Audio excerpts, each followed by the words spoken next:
Hello, sports fans. It's me, Sportsman Z, Bob Zolke. And today I'm here with Game 2 of my series between the 1990 Cincinnati Reds, who were 91 and 71, and the 1954 Cubs, who were 64 and 90. Now, I do have a lineup change to announce, even though there were no injuries. In the last game, I erroneously played Johnny Temple for the Cubs at second base, but he was actually on the 1954 Cincinnati Reds. So an astute viewer pointed that out to me.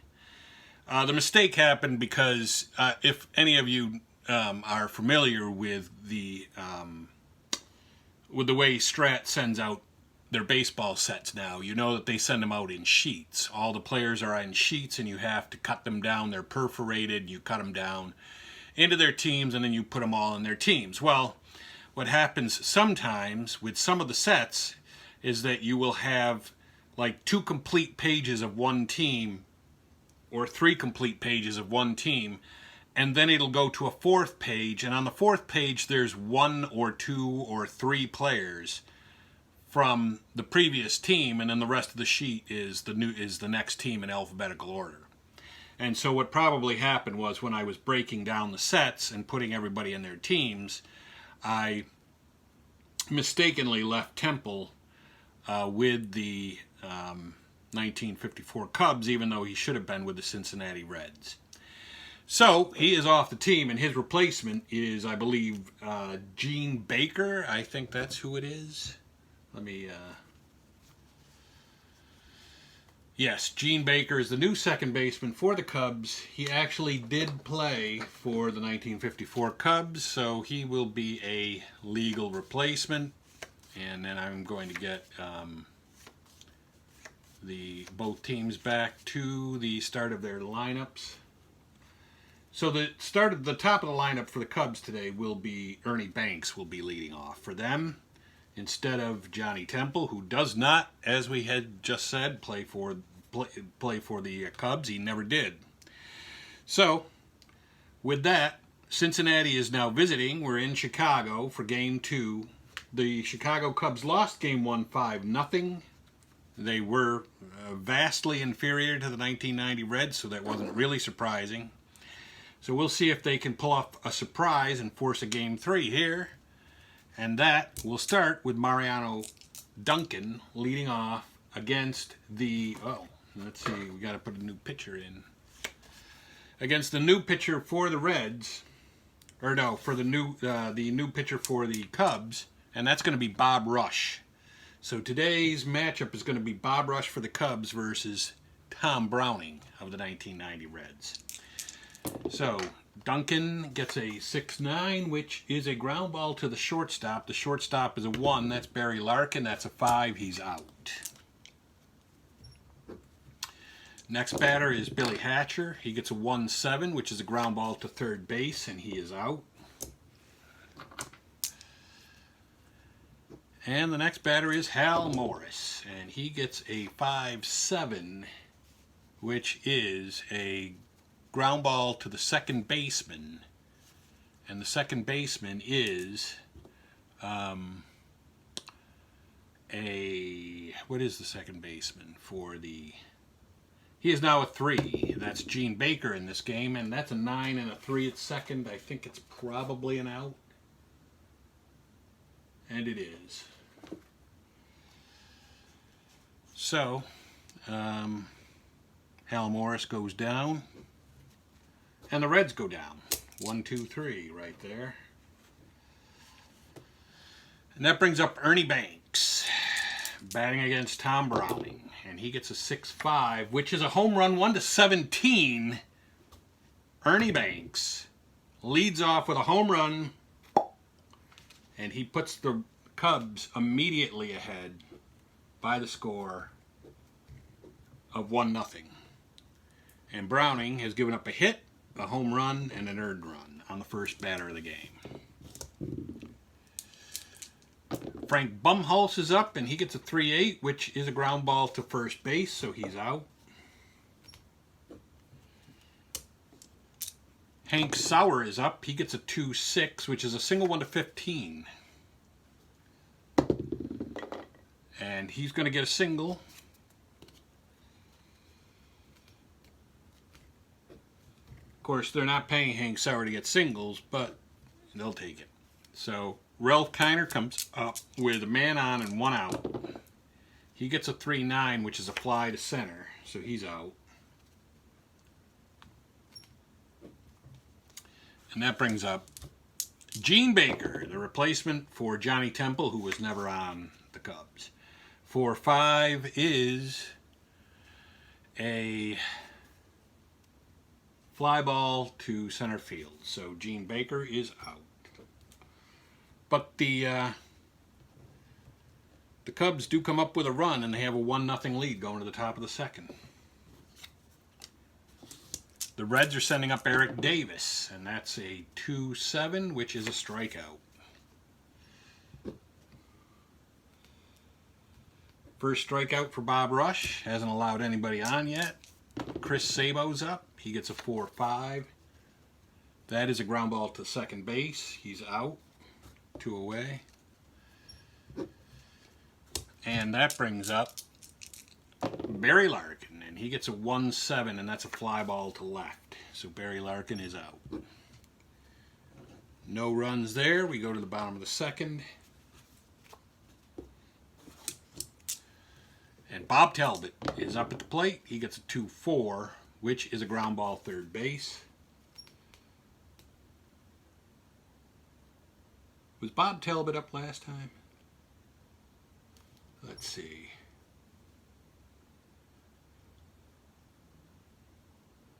No, I'm going to say he wasn't. And Walker Cooper might have made a mistake there, but hey.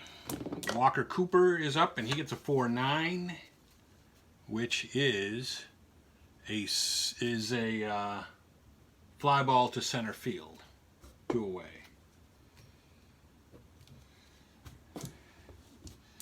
And D. Fondy is up, and he gets a 1-10, which is a ground ball pitcher A. So, no runs come in for the Cubs, and that's after 2.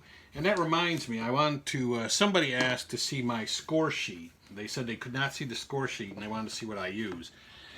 And basically what I use is a 13-column columnar pad from Staples. And this is what it looks like. I mean, just to get a quick look at it. I don't use the normal score sheets that come with the game because you have to order quite a few of them. Otherwise, you end up going through them very quickly. Like, one of these sheets can take like 3 games. So I can put 3 games on one of these sheets. But with those score pads that come with the Strat-O-Matic game, or with any game that you might buy, you can only record 1 game. The score sheet only records 1 game, so you need 3 sheets for them to every 1 sheet that I would need like this for this type of score sheet. So with that, we will get back to the game action. Paul O'Neill up. He gets a 1-10, which is a fly ball to right field, and he's out. Now, the drawback to this type of sheet is that you can lose your place.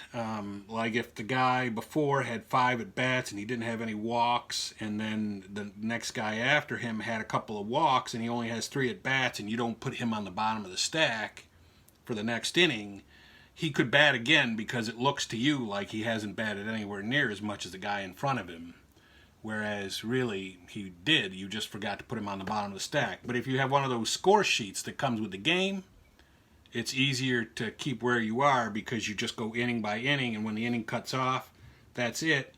Then when you come back, if the guy who made the last out is on the top of your stack, you're going to know that because you can see from the score sheet that he was the last out. So that is the drawback to this, but it does record 3 games to every 1 that you could do with the score sheets that come with the game. So Todd Benzinger is up with, I believe, 1 out. 2-10 is a ground ball shortstop. That's 2 away. And then that brings up Al Oliver, or Joe Oliver. I keep calling him Al Oliver. And that's a 4-7, which is a walk. So Joe Oliver draws himself a walk. And that's the first walk given up by Bob Rush. It's the first base runner given up by Bob Rush. And Mariano Duncan, he gets a 6-8. And that is a line out to the shortstop. So that's it for the Reds in the third. 1954, Bob Rush was 13-15 with a 3.78 earned run average. And now walking out to the mound is Tom Browning, who in 1990 was 15-9 with a 3.80 earned run average. And Randy Jackson's up against him. He strikes out. One away. Ernie Banks, let's play 2. He gets a 2-9, ground ball to third base. Much different result than he got last time when he homered. And that brings up Frank Bumholz, and he gets a 2-6, which is a single. So, and we've already got a guy there because we didn't take him down from last time. That's the first hit of the series for Bumholz, and it's the third hit allowed in this game by Browning. And Hank Sauer's up. He gets a 6-9, and that is going to be a ground ball to the shortstop. The shortstop is a 1. And that is an out. Sauer is out. So no runs in the bottom of the third for the Cubs. We go to the top of the fourth.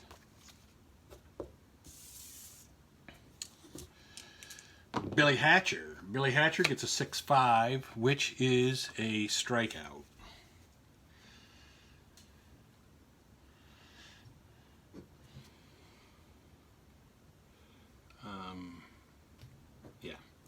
So, I mean, here's a perfect example on my spreadsheet. You've got Mariano Duncan, the leadoff hitter, with 6 at-bats in the series so far. Hatcher with 7.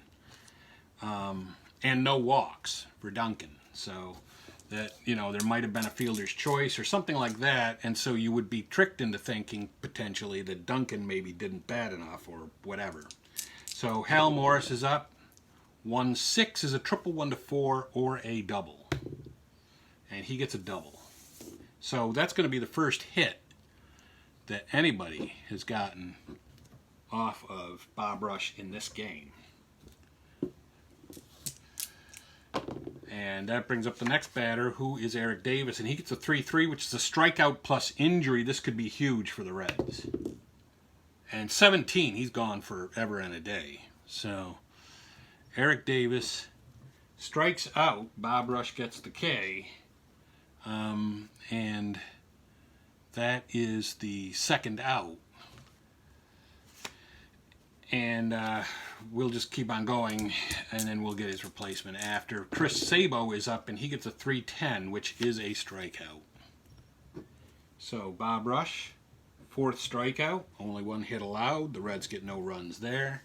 And we do need a replacement in center field for Eric Davis. So they are going to look for one.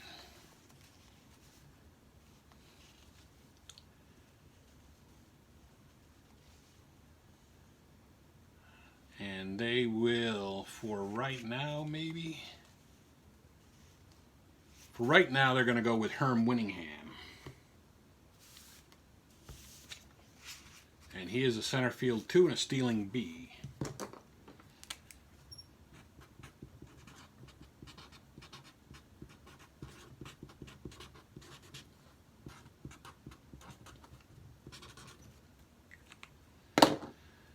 So that is that, and we go to the bottom of the fourth with Ralph Keiner up, still looking for, I believe, his first home run of the series. In fact, he is, because the Cubs only have 1 run in the entire series, and that was this game. Ralph Keiner with a 4-6 is going to be a single. Ralph Keiner gets aboard with a hit.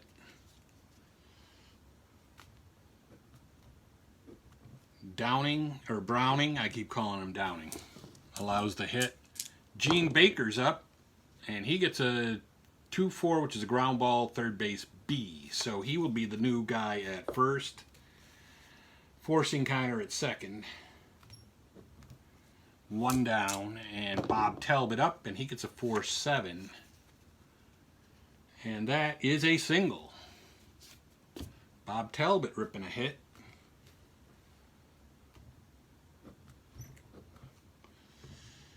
Browning allows his 5th hit. There's 2 runners on with 1 out, and Walker Cooper up. He gets a 4-11, which is a ground ball. A fly ball right fielder. And the right fielder is Paul O'Neill, and he's a 2. And that's a 12. I'm sure that's going to be an out. And it is. And it's an out 5. Nobody goes anywhere. Cooper down.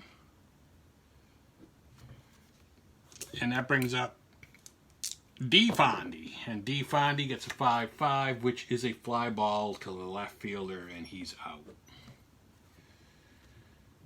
So we go to the top of the 5th. The Cubs are still holding a slim 1-0 lead on a leadoff home run by Ernie Let's Play 2 Banks. And Barry Larkin is up. He gets a 5-10. That's a catcher's card, and that's Bob Talbot, and he is a 3. No, he is a... Or no, that's Walker Cooper, and he's a 4.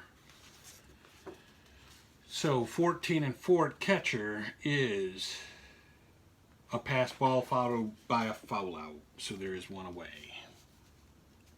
Larkin out. Paul O'Neill up. He gets a 2-5, which is a single. So Paul O'Neill is aboard with a hit. Bob Rush giving up his 2nd hit. Benzinger up. He gets a 3-2, which is a ground ball, first base B. So Benzinger is the new guy at first base, forcing O'Neill. And that's 2 down, and Oliver up, and he gets a 6-6, which is a ground ball, third base B. So Joe Oliver's out, and I believe that is, yes, that is 3 down. We go to the bottom of the 5th.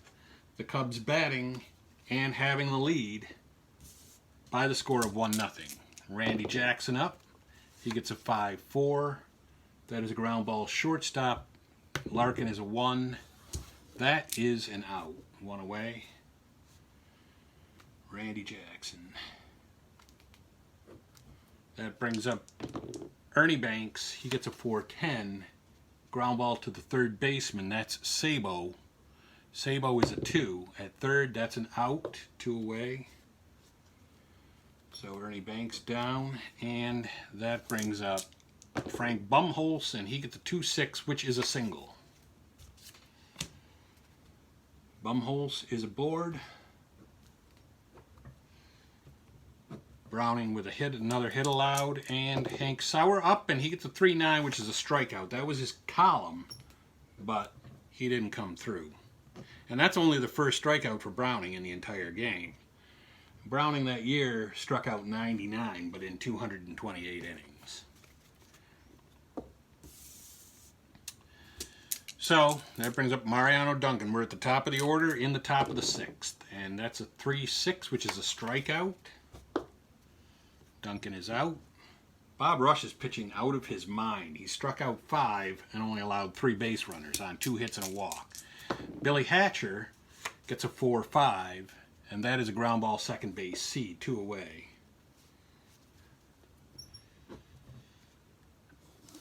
And that brings up Hal Morris. And Hal Morris gets a 3-4, which is a fly ball to right and an out. And no runs. Again, for the Reds, Bob Rush pitching an impressive shutout. Ralph Keiner up. He gets a 4-6. That is a single. So Ralph Keiner, I believe, got his 2nd hit of this game.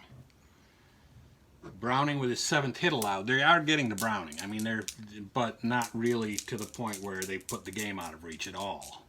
Gene Baker gets a 2-4, which is a ground ball B, 2 away. That's exactly what he did last time. And now he is at first base instead of Keiner. Bob Talbot's up, and he gets a 1-8, which is a single. So now the Cubs have 2 on, and they have a little bit of a threat going. 8th hit allowed for Browning, and Walker Cooper is up, and he gets a 1-8, which is a single, and now they have a decision to make. Are they going to send the runner? And really, you would think that they would have to. But it's Gene Baker, and he's a 1-12, so they're not going to do that. They only have one out, so they're going to see what happens. Rolling the dice literally, and D. Fondy with a 1-8 gets a strikeout. 2 away. So they rolled the dice, and they may come up a bit short here. Randy Jackson up. He gets a 5-5, which is a fly ball to the right fielder, and he is out. So they didn't do that. They didn't take the risk, although really a running 1-12, not a real big chance of that happening. So here's Herm Winningham for his first at bat of the series, and he gets a single.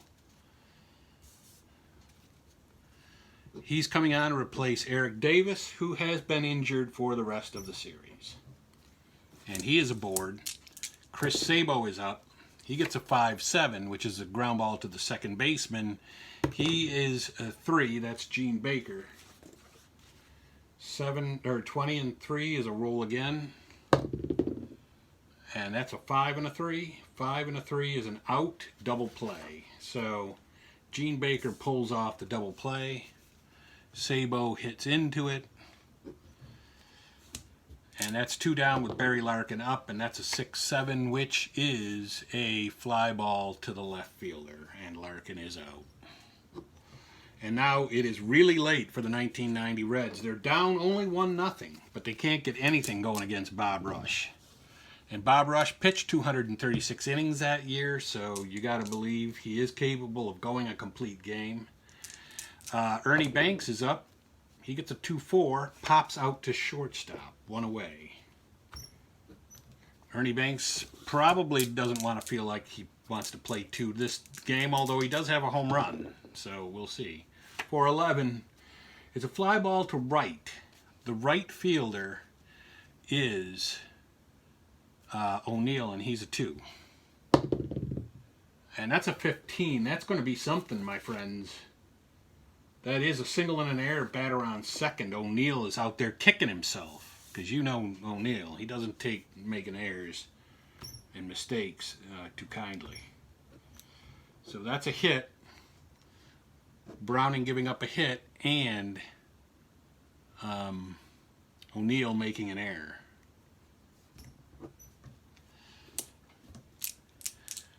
Hank Sauer's up. He gets a 1-4, which is a ground ball shortstop. That's 1 away. That's the first out. Ralph Keiner is up. He gets a 4-8. That is going to be a double 1-4. That's going to knock in a run. It's going to be a single, though, but it does still knock in a run. Ralph Keiner. Oh, no. And he gets the Cubs' second RBI of the series and of this game. Gene Baker's up. He gets a 2-8, which is a pop out to third. That's 2 away. And up steps Bob Talbot. He gets a 5-8, which is a ground ball second base X. And the second baseman is Mariano Duncan, who's a 3. Probably that's an out, I'm going to guess. I'm going to go out on a limb. Yes, it is. So Talbot is out. But the Cubs do come up with another run, and now they have a 2-0 lead going to the top of the 8th against the mighty Red Machine of 1990, the Nasty Boys, although the Nasty Boys have not really appeared yet. Paul O'Neill is up, and he gets a 3-9, trying to atone for that error, but he doesn't. He gets a fly ball to right, so he's out. Todd Benzinger gets a 2-5, which is a single. So Benzinger's aboard with 1 out. Bob Rush, that's only the 4th hit he's allowed. Joe Oliver gets a 1-9, which is a ground ball shortstop into a double play. The Reds are out of the inning. Just like that. And now the Reds are down to their last chance when the 9th comes around. But right now we're in the bottom of the 8th. And the Cubs could still tack on to their 2-0 lead with Walker Cooper up. 4-9 is a fly ball center field. 1 away. D. Fondy gets a 6-3.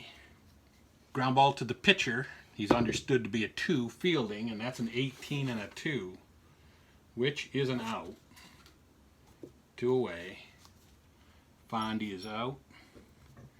And that brings up Randy Jackson, and he gets a 6-4, which is a pop out to first base. And that is it for the 8th for the Cubs. So we go to the top of the 9th. The Reds have got to have 2 runs right here, and they haven't been able to touch Bob Rush.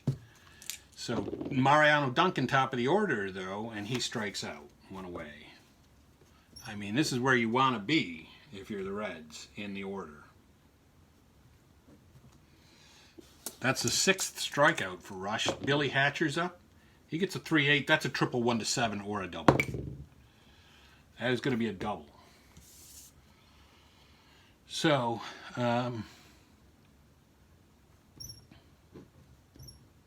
Hatcher is 4 for 9 in the series so far. And that's only the 5th hit allowed by Rush.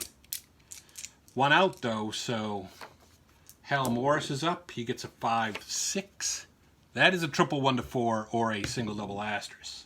And that's a triple. So now the Reds are in business. Hal Morris hits a triple. They're going to keep Rush out there because they don't really have any better options, I'm quite sure, for a 64 win team. But the infield will come in with Herm Winningham up, and he gets a 3-5, which is a strikeout. Herm Winningham with the big crucial K, and now a man 90 feet away, and now the Cubs will bring their infield back to normal depth with Sabo up, and he gets a 5-4, which is a strikeout. And that is the end of the game, with the Reds losing to the Cubs by the score of, did they get a run there? I don't think they got a run. No, they did. They did get a run in the 9th, but they still lost 2-1. So, that's the final score.